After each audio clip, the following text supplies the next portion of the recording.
एक ख्वाजा सरा है जिसको थाने में ले जाया जाता है। थाने में ले जाकर बेदर्दी के साथ रोजे की हालत में उसको मारा पीटा जाता है। तहकीकात होने तक एक मुल्जिम है ही नहीं, उसके ऊपर आपने तशद्दुद का मामला शुरू कर दिया। कशिश नामी लड़का है, ट्रांसजेंडर है। हमजा कशिश का दोस्त था, बदफेली के लिए बार बार कह रहा था कि जी मेरे साथ बदफेली की जाए। हमजा ये कहता हुआ रुखसत हुआ है कि मैं तुम्हें देख लूंगा, तुम्हारे साथ बुरी होने वाली है। बहन ने ये इल्जाम आयद किया है कि एक कंगन और उसके साथ सोने के कुछ जेवरात जो हैं वो हमारे भाई ने चोरी की है हमजा ने, और वो ला के इस ट्रांसजेंडर को दे दिए। 3 से 4 दफा इसने मंशियात के लिए घर से चीजों को चुराया है। कशिश जो ट्रांसजेंडर है वो ये कहता है मेरे पास कुछ नहीं है, आप अपने भाई से पता करें। मुझ पे तशद्दुद किया गया, मुझे बूट मारे गए हैं, मुझे डंडों से मारा गया है, मैं रोजे की हालत में थी। इस ट्रांसजेंडर का कसूर सिर्फ इतना सा है कि ये ट्रांसजेंडर है। आपके बच्चों के साथ ये मैटर हो और आपको 1 घंटे बाद कहा जाए जी सॉरी माँ आ गई है, वो कहाँ है माँ जो अपने बच्चों के ऊपर तशद्दुद होता देखने के बावजूद भी खामोश है। अस्सलाम वालेकुम नाज़रीन, न्यू प्लस में खुश आमदीद। नाज़रीन, एक वाक़या लाहौर के अंदर होता है। वो वाक़या जो है सोशल मीडिया पर आप लोगों ने भी देखा होगा। एक ख्वाजा सरा है जिसको थाने में ले जाया जाता है। थाने में ले जाकर बेदर्दी के साथ रोज़े की हालत में उसको मारा पीटा जाता है। उसके बाद फिर 2 घंटों के बाद जो है वो रिहा भी कर दिया जाता है। ये तमाम मामला क्या, हमारे साथ सोशल मीडिया के एंकर अशर इस्माइल मौजूद हैं, उनसे जानने की कोशिश करते हैं। उन्होंने ये तमाम मामला जो है बड़े करीब से कवर किया है। अस्सलाम वालेकुम। अच्छा, सबसे पहले तो जिस तरह की अगर देखा जाए तो तफरीक की अगर बात की जाए तो नस्ल की तफरीक जो है हम इसे निकल के ज़रा इंसानियत पे आ जाते हैं।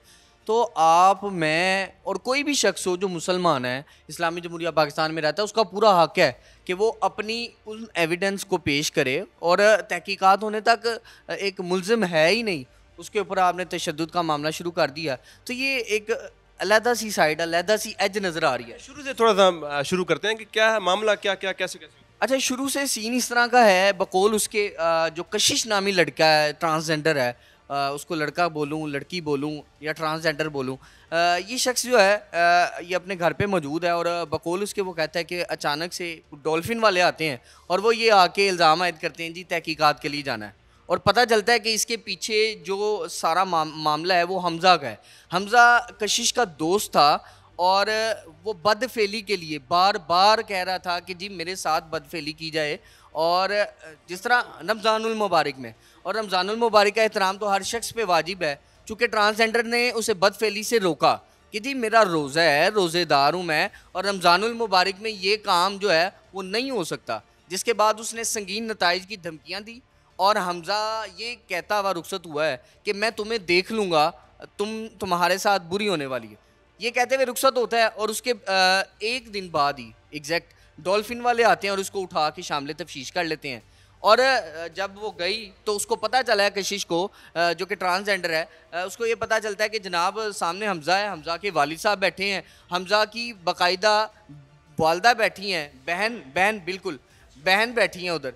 अब बहन ने ये इल्ज़ाम आयद किया है कि एक कंगन और उसके साथ सोने के कुछ जेवरात जो हैं वो हमारे भाई ने चोरी की हैं हमज़ा ने, और वो ला के इस ट्रांसजेंडर को दे दिए। चूँकि ये इनके मरासिम हैं, पहले भी दोस्ती है, लिहाजा मैं चाहती हूँ वो कंगन, वो जेवरात जो है वो वापस किए जाएं जो कि इसके पास मौजूद है। ऐसा कोई तोहफा दिया? ऐसे तोहफे की अगर मैं बात करूँ तो बकौल उसके वो हल्फन ईमानी कुरानी बात कर रहा है कि मैं रमज़ानुल मुबारक और रोज़े की हालत में मुझे उठाया गया, मैंने इस तरह का कोई तोहफा वसूल नहीं किया, ना इस तरह की कोई चीज़ मुझे ला के हमज़ा ने दी। हमज़ा का काम इस तरह का है कि हमज़ा मंशियात का इस्तेमाल करता है और अक्सर पहले भी बताया ये गया कि 3 से 4 दफ़ा इसने जो है मंशियात के लिए घर से चीज़ों को चुराया है, बेच के अपनी वो जो तस्कीन है उसको पूरा किया गया मंशियात के हवाले से। और इसी तरह ये मामला भी हुआ कि घर से चीज़ें चुराई गई हैं और बेचने के बाद वो मंशियात ख़रीदने वाला सारा सिलसिला चलता रहा। बकौल उसके अब कशिश जो ट्रांसजेंडर है वो ये कहता है, ये इल्ज़ाम लगाता है कि मेरे पास कुछ नहीं है, आप अपने भाई से पता करें, इन्वेस्टिगेशन करनी है तो अपने भाई की करें, जिसने उठाया है उससे पूछें। जी। इस सारे मैटर के ऊपर जब वो डिनाई करता रहा है तो जाहिर बात है गुलवाने के लिए कहीं ना कहीं जो है वो पुलिस ने सख्ती की।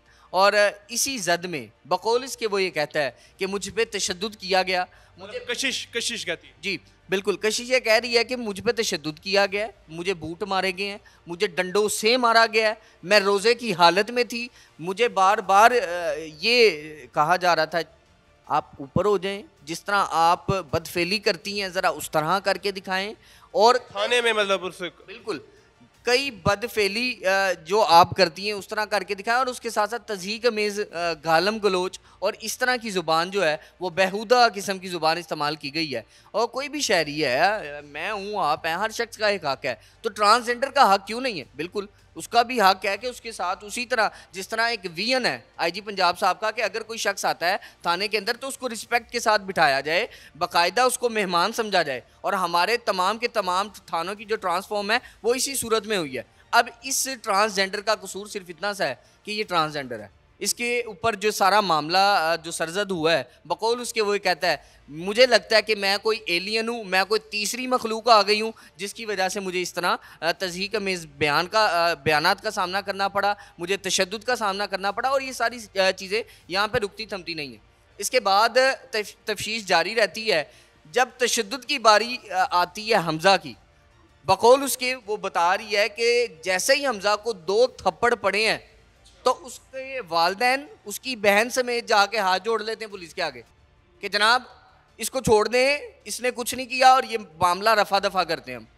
अच्छा, जब अपने भाई को पढ़े हैं, अपने भाई को पढ़े तो हैं, अकल ठिकाने, तो अकल जो है वो आ गई है। और ये नज़र आ रहा है कि जी इंसानियत पे जुल्म हो रहा है। ट्रांसजेंडर इंसान नहीं है, ट्रांसजेंडर पे जुल्म हो रहा है। तो आप बाकायदा बैठ के इंजॉय कर रही हैं, देख रही हैं कि जनाब ये तशद्दुद हो रहा है, बड़ा ज़बरदस्त तशद्दुद हो रहा है, और ये मैं करवा रही हूँ एक शख्स के दिल में खौफ बिठाने के लिए कि आइंदा से इस तरह का मामला ना हो। जब अपने भाई की बारी आती है, बकौल उसकी वो कहती है सारी अकड़ जो है वो निकल गई। बिल्कुल 2 घंटे में ये मामला रफा दफा हो गया। 2 घंटे में कशिश नामी ट्रांसजेंडर इनोसेंट साबित हो गया है और वो घर आ गया वापस। अब मुझे बताएं कि 2 घंटे के अंदर इस कदर तशद्दुद और विदाउट इन्वेस्टिगेशन उसको उठाना, लेके जाना, ये तमाम तर सूरत हाल जो है वो एक सवालिया निशान है, एलिगेशन है कि यार एक इंसान के ऊपर आप जुर्म साबित कर ही नहीं पा रहे, ना उसकी इन्वेस्टिगेशन आपके पास है। और ये कौन सा तरीका है इन्वेस्टिगेशन का? तो इस सारे मैटर के ऊपर ट्रांसजेंडर कम्युनिटी जो है वो इंतहाई अफसुर्दा आज दिखाई दी है। ट्रांसजेंडर कम्युनिटी के कई लोगों से जो कि इनके गुरु होते हैं स्पेशली, उनसे आज मेरी बाकायदा बात हुई है और वो ये बयान देते नज़र आ रहे हैं कि हम इसके ख़िलाफ़ एक तहरीक चलाने जा रहे हैं, हम एहतजाज करेंगे, हमें क्यों एलियन समझा जाता है, क्या हम इंसान नहीं? हमारा वो पूरा हक है जो हम मांगते हैं। हम अगर एक हस्पताल में चले जाते हैं, हस्पतालों में हमें ये कहा जाता है जनाब आपका इलाज नहीं हो सकता, खातून मौजूद नहीं है। खातून होंगी तो आपको हाथ लगाया जाएगा, लेकिन एक पुलिस अफसर जो है वो खातून और जिन्स का फ़र्क किए बगैर तशद्दुद कर सकते हैं? क्या उन्होंने बताया कि वो खातून थी वहाँ पे मारने, जब जो उन पर तशद्दुद उनके मुताबिक थाने में किया गया? कोई खातून वहाँ मौजूद नहीं थी बकौल उनके। वो ये कह रही हैं कि वहाँ पे कोई खातून मौजूद नहीं थी। वहाँ पे जो तशद्दुद किया गया है, थाने में हुआ है?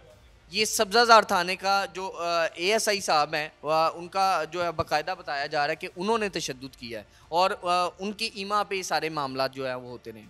अब आगे क्या, क्योंकि आपने बताया कि वो बड़े अफसरदा हैं और गुस्से में भी हैं, तो क्या राय अमल वो बता रहे हैं कि आगे इख्तियार? देखिए जी, जो गुरु होता है वो उन चेलों को अपना बच्चा समझता है।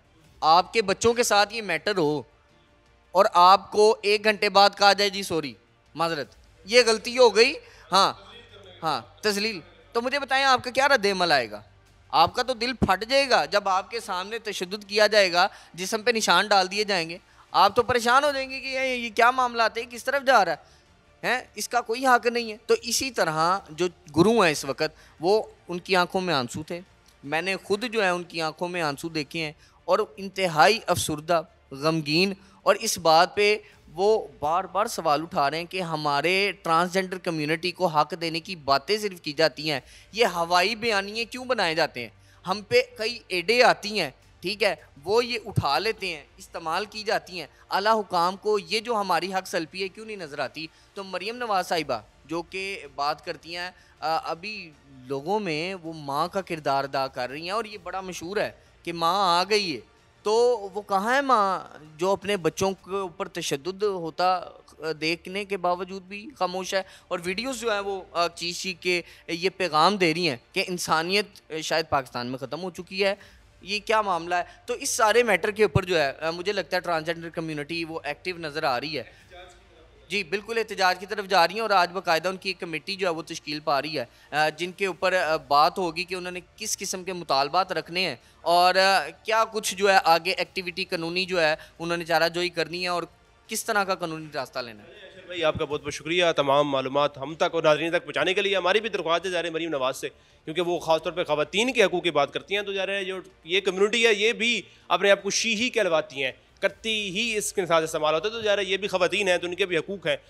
तो मेरे ख्याल में मरीम नवाज़ को उसके खिलाफ एक्शन लेना चाहिए और ख़ास तौर पे उनके पास जाके मुलाकात भी करनी चाहिए और उनकी बात सुननी भी चाहिए। बाकी आपने अपनी राय कमेंट सेक्शन में देनी है। हमें दे इजाज़त, अल्लाह ने के बाद।